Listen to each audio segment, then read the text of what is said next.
금요기도에 나오신 성도님들 주님의 이름으로 환영합니다. 여러분 들어오실 때 보면 저 커튼을 탁 치우고 이렇게 들어오시니까 너무 좋지 않습니까? 네, 저는 천국에 온 것 같은 느낌이 들었습니다. 네, 그래서 한번 옆 사람과 한번 인사를 했으면 좋겠습니다. 천국에 오신 것을 환영합니다. 네, 네, 너무 좋습니다. 네. 이 시간 몇 가지 광고사항을 말씀드리겠습니다. 오늘은 이제 유아유치부와 또 초등부 캠프 준비로 인해서 이곳에서 우리 또 초등부 캠프가 내일 진행되다 보니까 전체 마침 시간을 오늘 아쉽지만 9시 10분으로 아쉽지요? 네. 9시 10분으로 그렇게 진행을 하겠습니다. 미리 또 공지하지 못함을 좀 이해 부탁드리며 또 양해 바랍니다. 혹시 기도하는 것이 좀 뭔가 아쉽다 그렇게 하신 분들은 드림센터 1층이나 아니면 또 넘어서 비전센터라고 있습니다. 네, 거기서 함께 또 기도를 또 해주시면 감사하겠습니다. 그리고 다음 주 금요기도에는 우리 교회가 동역하며 또 후원하고 있는 또 인도네시아 또 우리 선교사님께서 오셔서 말씀을 전해 주십니다. 많이 또 참여해 주셔서 또 선교의 생생한 간증과 은혜를 누리시기를 바랍니다. 네, 이 시간 그러면 우리 하나님 말씀 함께 보겠습니다. 하나님 말씀은 시편 121편 1절 2절 말씀입니다. 두 절 말씀인데요. 우리 다 같이 한 목소리로 함께 읽겠습니다. 시작. 내가 산을 향하여 눈을 돌리라. 나의 도움이 어디서 올까? 나의 도움은 천지를 지으신 여호와에게서로다. 아멘. 우리는 살면서 수많은 또 어려움과 그리고 또 도전에 직면하게 되는 것을 보게 됩니다. 때로는 감당하기 어려운 그런 질병과 또 예상하지 못했던 또 경제적인 그런 위기, 그리고 미래에 대한 막연한 또 불안감 등 우리를 짓누르는 그런 문제들이 마치 거대한 산처럼 느껴질 때가 있죠. 이런 상황에 처할 때 우리는 본능적으로 어떻게 합니까? 도움을 이제 요청하게 되죠. 이런 상황에서 나에게 도움을 줄 수 있는 대상은 누구인가? 또 문제가 발생한 것에 해결해 줄 것은 어디인가라는 그런 질문이 우리의 마음속을 가득 채우게 됩니다. 여러분은 지금까지 살아온 인생의 길에서 누군가에게 이렇게 말해본 적이 있으신가요? 도와주세요. 도와줘. 빙. 감사합니다. 이 말은 우리가 살아가면서 가장 많이 하게 되는 말이기도 하지만 가장 하기 어려운 말이기도 합니다. 오늘 본문은 하나님을 믿는 성도의 입에서 나오는 절절한 그런 질문으로 또 시작되는데요. 나의 도움이 어디서 올까? 이 말은 단순한 궁금증이 아니라 삶의 그 절벽 앞에 선 사람이 토해내는 그런 외침이기도 합니다. 성도 여러분들도 각자의 개인 골방 기도의 장소가 있을 텐데요. 없으십니까?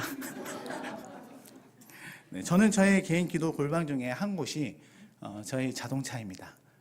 네, 아마 자동차에 녹음을 한다면 정말 재밌는 일들이 자주 벌어지지 않을까라는 생각이 듭니다.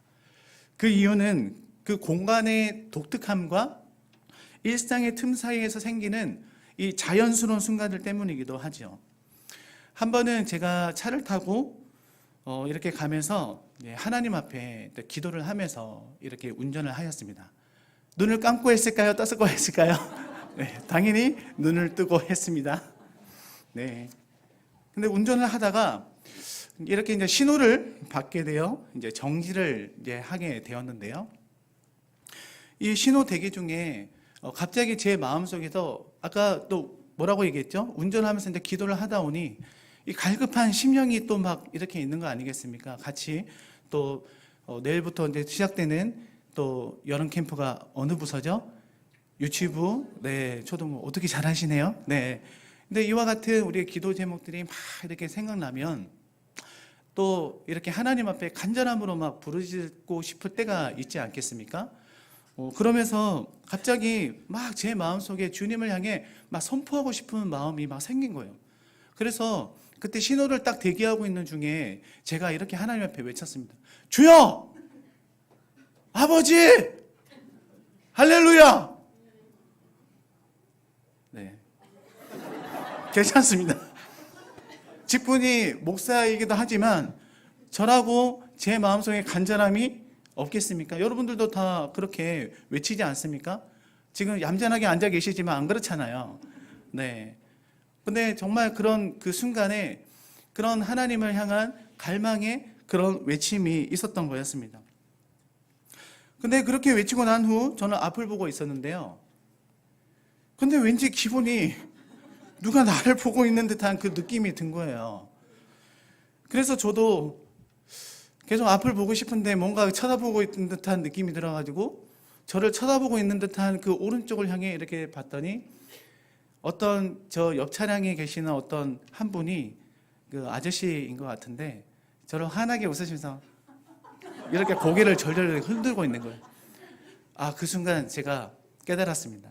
알고 보니 창문이 완전히 내려가 있는 그 상황에서 어떻게 했다고요? 제가 주여! 아버지! 할렐루야를 제가 외쳤던 겁니다. 네. 여러분 지금 별로 지금 상황이 어떤 상황인지 지금 모르시는 것 같은데 저는 굉장히 그야말로 네. 그 다음 상상은 여러분에게 맡기겠습니다. 아무튼 그런 상황에 있으면서 어떻습니까? 네. 빨리 그 상황을 좀 모면을 해야 될 텐데 현실은 30초인데 3분 이상이 걸린 듯한 그런 느낌에 있었다라는 것이죠. 네. 여러분, 이렇게 우리가 고난과 그 위기 앞에서 인간의 한계를 우리가 절실히 그렇게 느낄 때 우리는 이 질문을 하게 됩니다. 나의 도움이 어디서 올까? 그리고 이 시편 기자는 이 질문을 통해서 믿음의 방향을 제시하고 있어요. 오늘 말씀을 통해 우리에게 주시는 그 교훈이 무엇인지를 한번 살펴보기를 원하는데요. 첫 번째로는 눈을 들어 하나님을 바라보아야 합니다. 본문 1절 말씀에 내가 산을 향하여 눈을 들리라. 나의 도움이 어디서 올까? 라고 말씀합니다. 이 시편 기자는 먼저 눈을 들어 산을 바라봅니다. 여기서 산은 두 가지 의미를 내포하고 있는데요. 첫째는 물리적으로 예루살렘으로 올라가는 길에 마주하는 그 높은 산들을 의미할 수 있습니다. 이스라엘 순례자들이 예루살렘으로 올라가는 길은 높은 그 산지와 골짜기를 지나야 했습니다. 그 길은 무섭고 또 위험하며 또 가파르고 외로운 길이며 또 거대한 장애물처럼 그렇게 보일 수도 있습니다. 우리 역시 삶의 여정 가운데 우리는 산을 만나게 됩니다. 건강의 위기와 그리고 자녀의 그런 문제와 직장의 어려움과 관계의 그런 갈등 등 그때 우리는 이러한 상황들을 직면했을 때 어디를 바라보며 우리가 살아가고 있는가라는 것이죠. 시편 기자는 나의 도움이 어디서 올까라고 묻습니다. 이 질문은 단순한 그런 궁금증의 궁금함이 아니라 바로 절박한 그런 표현이라고 볼 수가 있는 것입니다. 도움이 절실한 순간 시인은 자신의 의지할 수 있는 자원이 없음을 깨닫습니다. 산을 향해 눈을 들지만 그 산이 내게 도움을 줄 수는 없습니다. 세상적인 그런 권력과 인간관계 모두가 때로는 무력해 보이기도 합니다. 그러나 이 질문은 믿음의 또한 시작이기도 합니다. 자신의 무력함을 인정하고 외부에서 오는 그 도움을 바라볼 때 그 시선이 결국 하나님을 향하게 되어 있는 것이죠. 또한 산은 하나님의 임재의 또한 상징이기도 합니다. 그리고 만남의 자리이기도 하죠. 시온산은 예루살렘 성전이 있는 곳으로 이스라엘 백성들에게 하나님의 임재를 기대하는 방향이었습니다. 그 외에도 모세가 하나님을 만났던 시내산과 그리고 엘리야가 하나님의 그 세미한 음성을 들었던 호렙산, 그리고 예수님이 변화하셨던 이 변화산이 있습니다. 산을 바라본다라는 것은 바로 하나님을 향한 소망과 하나님께 시선을 고정한다라는 이 고백의 표현일 수도 있습니다. 따라서 이 시편 기자가 산을 향하여 눈을 들리라라고 이 고백하는 것은요, 곧 하나님의 임재를 향한 갈망과 그리고 하나님을 향한 사모함의 그 표현인 것입니다. 그는 도움을 바라며 또 사람이나 상황을 바라보지 않고 하나님께서 계신 곳, 하나님께서 도우실 그 자리, 하나님이 임재하시는 그 산을 바라본 것입니다. 그러므로 우리가 적용해 본다면 오늘 우리의 산은 어디입니까?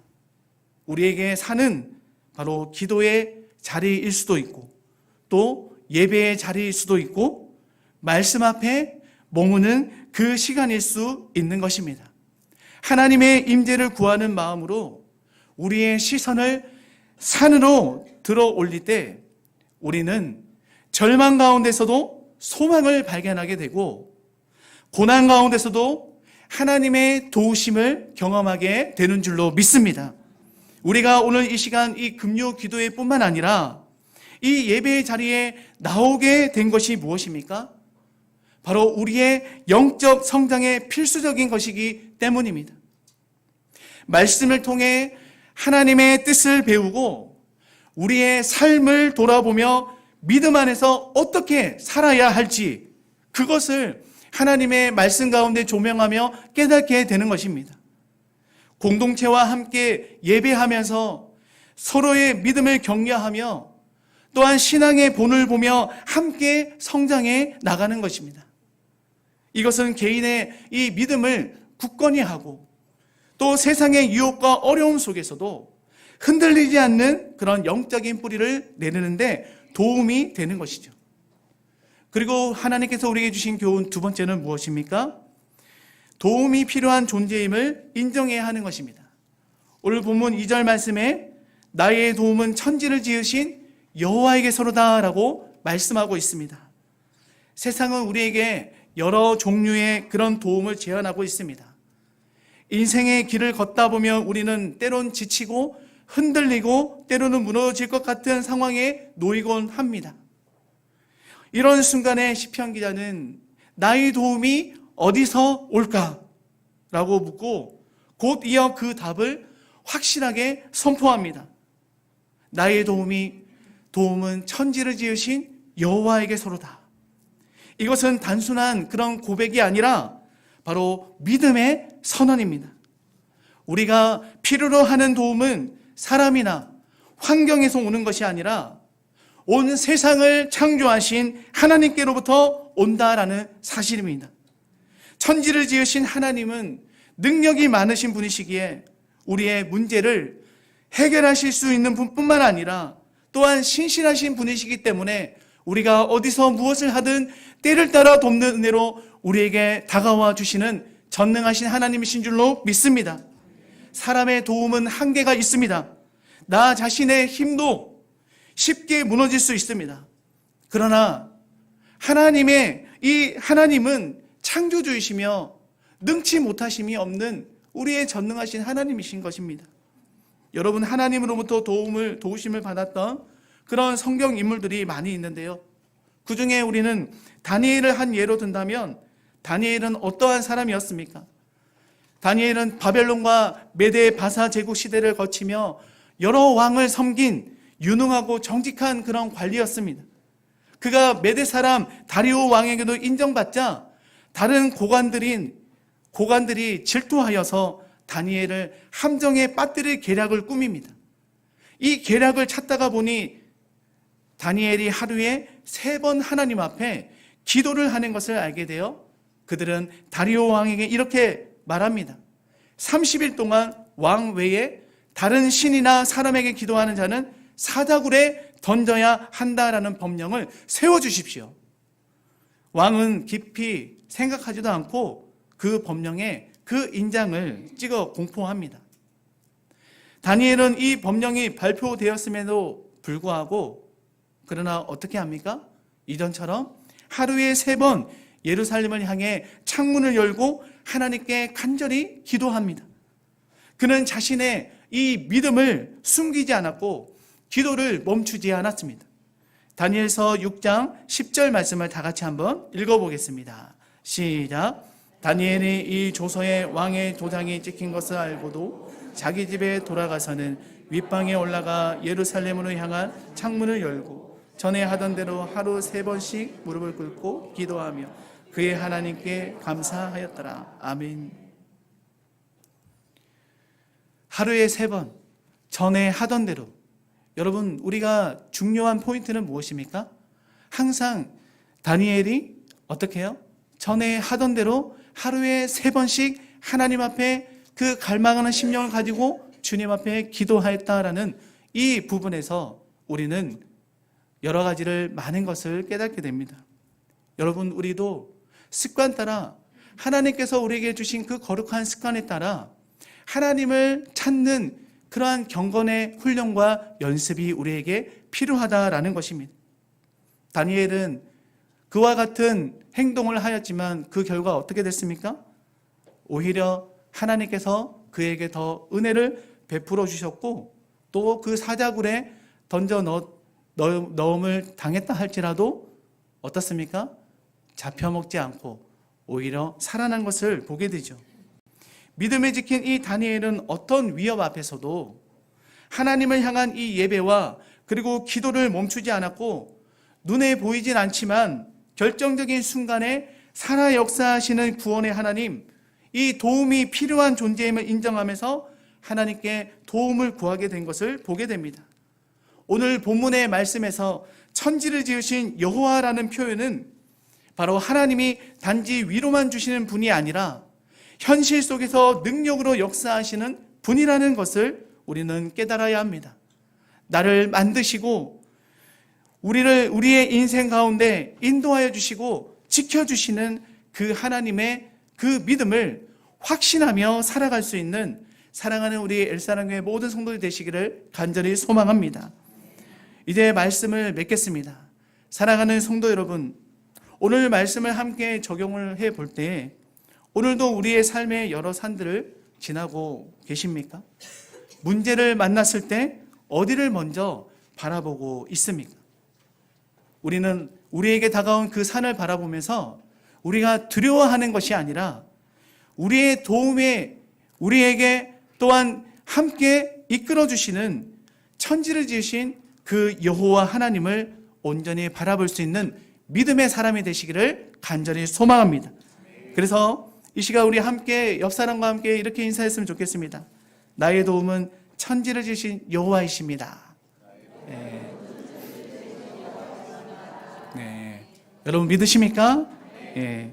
바로 나의 도움은 천지를 지으신 그 여호와에게서로다라는 고백은 인생의 모든 상황 속에서 하나님의 능력과 그리고 사랑을 신뢰하는 믿음의 선언인 것입니다. 오늘 우리가 해야 할 일은 바로 단 한 가지입니다. 눈을 들어 하나님을 바라보는 것이죠. 이제 내일부터 또 시작되는 우리 유치부와 또 우리 초등부 여름 캠프 그리고 또 다가오는 우리 중고등부 수련회와 또 말레이시아 단기 선교 이 모든 것을 앞두고 있는 상황에서 준비하는 모든 과정 속에 또 우리의 장애물, 산이 있을 수 있습니다. 그렇지만 그 현실 앞에 놓여 있는 산을 바라보는 것이 아니라 믿음의 눈을 들어 하나님께서 예비하신 하나님의 은혜를 발견할 수 있는 그런 우리 모두가 되기를 간절히 소망합니다.